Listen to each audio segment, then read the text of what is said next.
I read an entire manga for this one video. Was it worth it?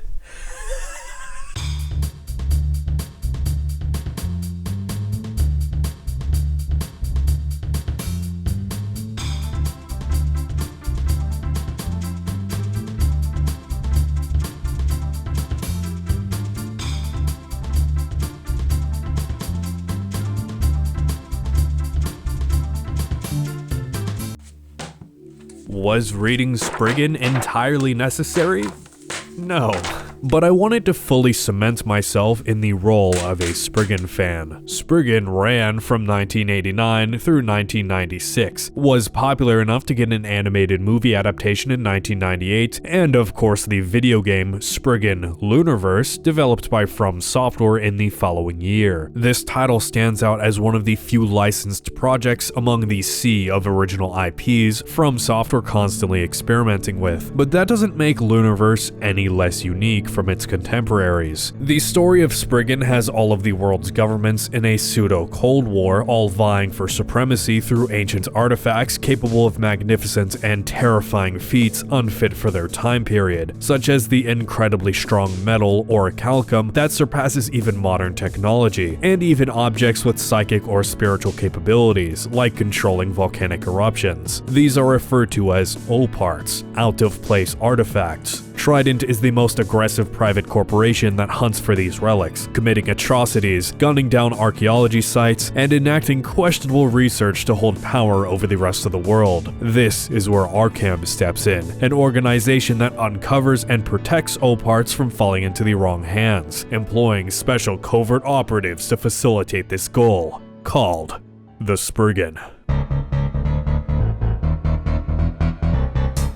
The manga follows top-ranked Spriggan Yu Ominai through many potentially world-ending cataclysms as he recovers these artifacts. However, Spriggan Lunar Verse follows up the story of the manga with a new protagonist, Tatsuki Otsuki. Arkham has essentially been given a fresh start at this point, and recruited Otsuki as a promising new Spriggan, which is why his in-game stats are all so low, allowing the player to mold Otsuki to their preferred playstyle. Yu Ominai has completed his character arc at this point. Unless Spriggan Lunar Verse was a retelling of the manga, it wouldn't make sense for him to be the protagonist, so instead this game chooses to tell its own story, and I find it to be the most interesting adaptation of Spriggan as a result. The game was only released in Japan, as the manga, localized at the time as Striker in North America, was never fully released, and was only published under the original name roughly a decade later in 2009. From this, I gather that Spriggan was not very popular in the West, or at least not being finalized makes a follow-up to the manga not sensible to publish in English. Since the game is almost entirely in Japanese, I don't understand much of the story, and this video will be largely focused on the gameplay and presentation of Lunar Verse. Conveniently, the game doesn't contain a whole lot of plot throughout its runtime, and there is fundamentally a greater focus on combat and level design than the story anyways. Even while not understanding most of the narrative, I didn't feel the game lacking in its presentation.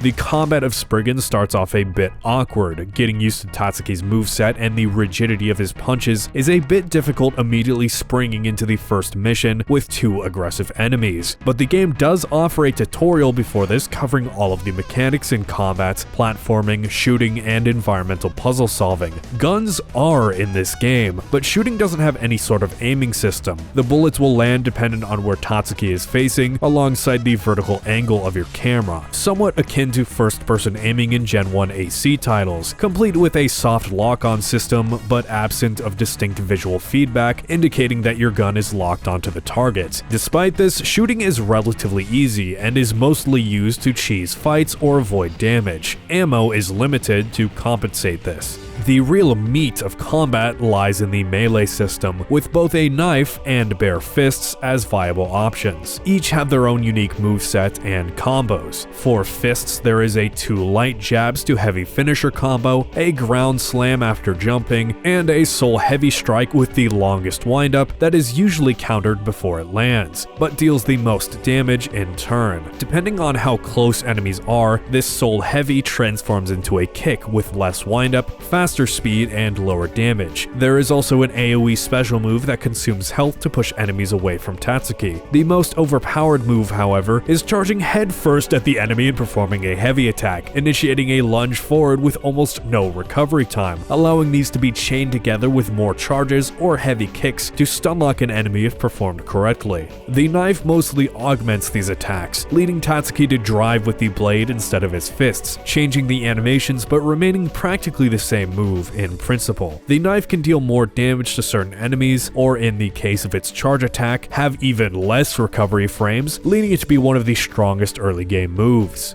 And you're gonna need it, because this game is hard.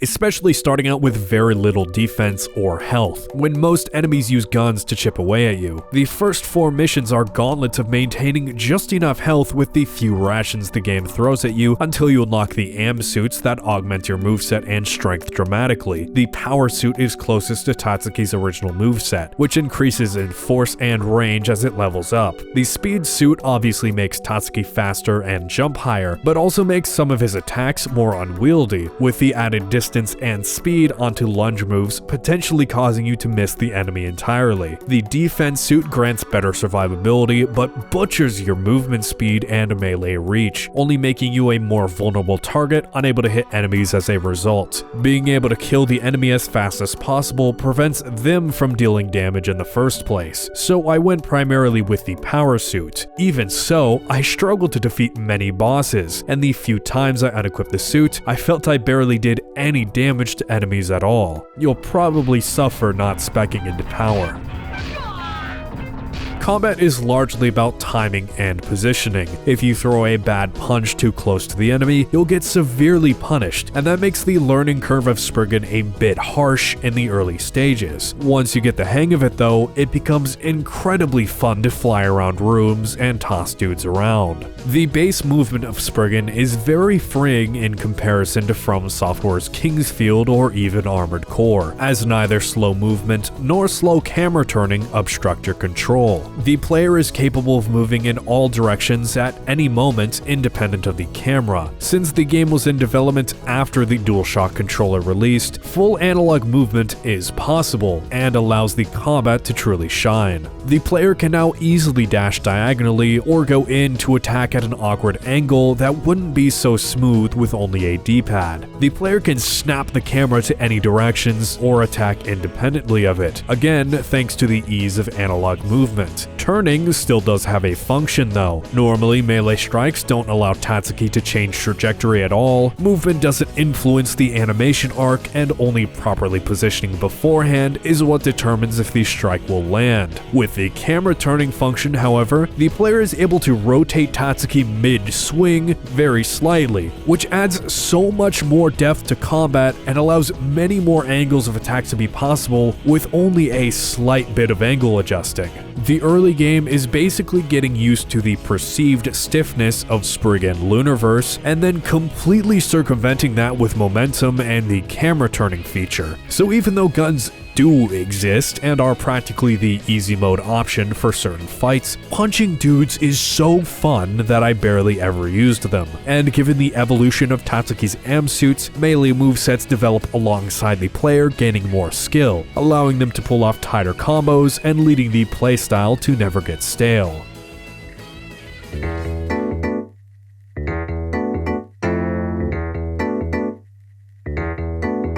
Spriggan's levels share an equal balance of combat and exploration. Fighting is not the only focus, as stages have plenty of secrets via branching paths, hidden platforms, or even breakable segments of the environment leading to unique items. Think all of the hidden option parts within Armored Core levels, but to a wider scale that every stage has at least a few items requiring a concerted effort from the player to find. Moonlight droplets are the most common that grant additional stat points for the player to allocate, but new guns and presumably prototype AM suits are even rarer finds. However, I wasn't capable of finding these bonus suits throughout my playthrough. The game unlocked them automatically at the end. platforming plays a key component in Spriggan Lunar Verse, and this is what distinguishes the game the most from Fromsoftware's other titles of the time. Jumping, ledge grabbing, activating moving platforms are all common elements in levels. The ledge grab feature is what separates Spriggan from the awkward platforming formerly present in Gen 1 AC,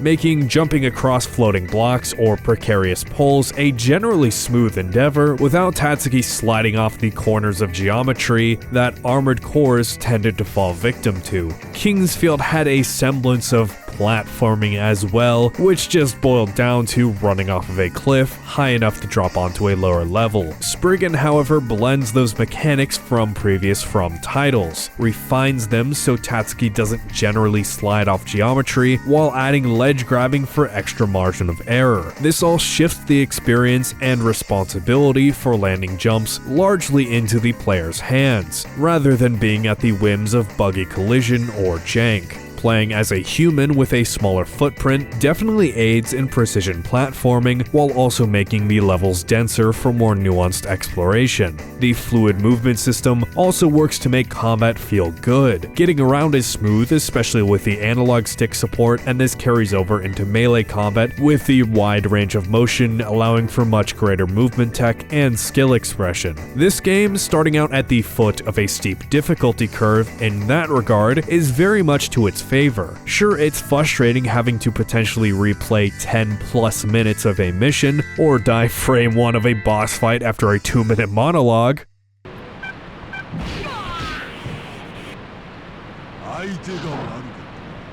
But this serves to push the player from the beginning to truly grasp Lunar Verse's movement and combat capabilities, and thus actually have fun. Certain missions can be pretty long. If you die at any point during a stage, you can choose to give up or continue. Giving up takes the player back to the menu with all of the items they've acquired throughout the mission, including any moonlight droplets to allow them a slight skill boost. Oddly, continuing removes all of the items you've acquired throughout the stage, including the droplets, so any special platforming or combat you've had to do in order to get them has to be repeated. This is my only gripe with the system, as it can be a pain to recollect all the items in a stage while surviving, but I understand this was in place in order to prevent an infinite supply of healing rations / XP, although you can get those anyway by just giving up.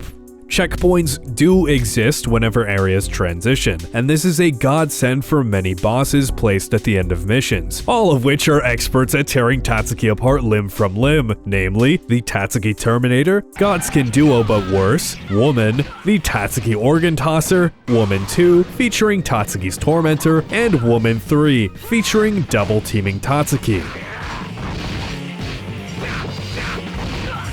But with great difficulty comes great satisfaction when you finally overcome a certain troublesome stage. Or just stand on ledges to shoot the woman, that works fine too. The stages throughout Lunar Verse feel very accurate to the Spriggan manga, a loose collection of environments showcasing a variety of ancient tombs where Tatsuki recovers legendary artifacts, while giving off the sense of discovering history and spaces lost to the past. Certain enemy designs like the American military soldiers are nearly one-to-one with their designs from the manga. Their bulky and imposing build, towering over Tatsuki much like Yu Ominai to make them more threatening. The assortment of Trident or American military elite soldiers and curse artifacts fighting back in many one-off missions is also reminiscent of the villain of the week structure of about half of the manga. In both stories, these side missions serve to build up the world around the central plot and backstories of the main Spriggans. In-game, there isn't as much character interactions besides a few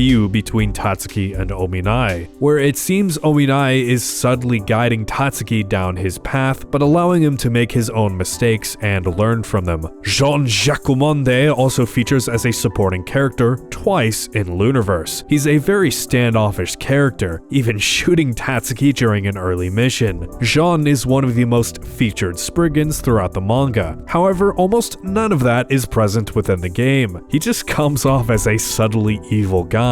Don't worry though, he's just French.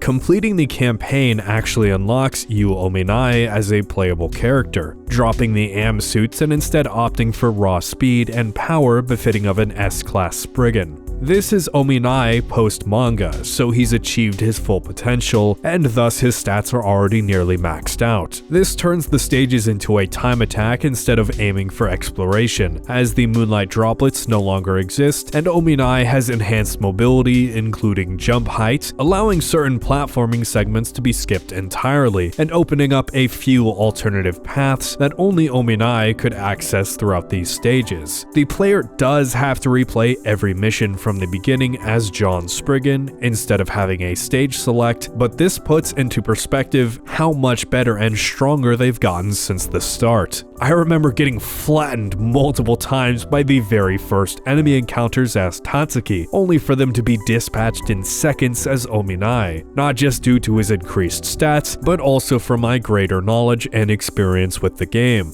Replaying these missions is significantly easier and becomes a fun speedrun challenge. It's worthwhile to do as a few unique guns can be found as Ominai, and beating the game for a second time unlocks a secret final stage. Mission 11 had the Spriggan breaking into Arkham as it had been raided by Trident. That stage had many blocked burning hallways and was rather linear. The secret 15th mission has Ominai revisiting Arkham and recapturing it from Trident/the US military for good, with all of the previously burning hallways now clear for the player to explore. There is a strict 7-minute time limit, however the player is already acquainted with the layout of the building and how to get to the bottom, so upon taking the most straightforward path, they run into Tatsuki.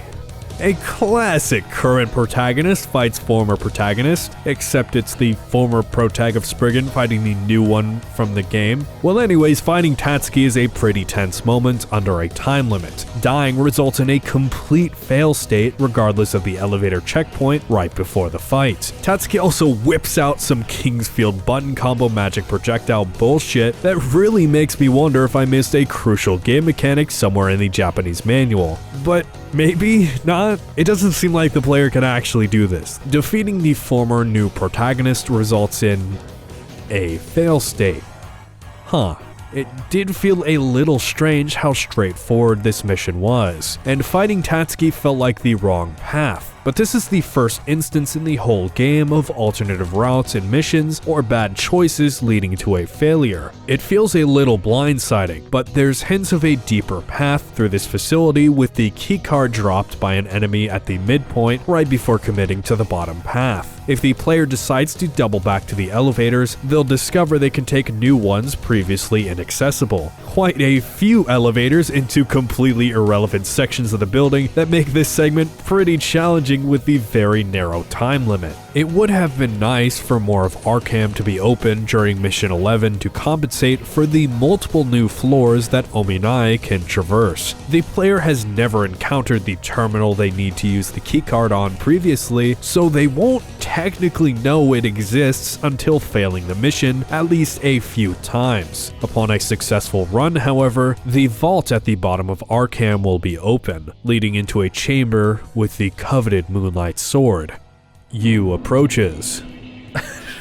And then, the true villain of Spriggan all along is revealed. The Kingsfield 3 skeleton!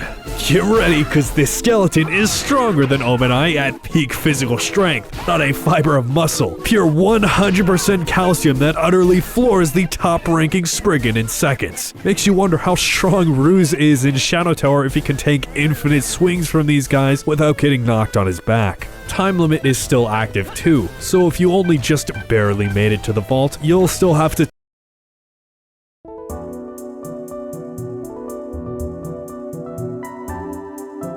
topple this skeletal behemoth that has more hops and hands that Ominai could ever hope to achieve. If the player manages to do all of this, then they unlock the Moonlight Sword after completing the mission. But it's not over yet! There's actually a secret final mission! Upon a mountain arena, Ominai faces off against the former strongest Spriggan, Oboro. He's a prevalent character within the manga and acts as somewhat of a mentor to Ominai and an actuator of his potential. This is the final test of melee combat, as the previous mission was a test of exploration. Against Oboro, much like in the manga, no weapons or amsuit are effective against him. This is a fight of honor and pure strength. A satisfying conclusion to Lunar Verse without any handicaps of guns or upgrades. I'm glad Oboro makes a cameo, as he is an important character from the manga, just as Jean Jacquemonde.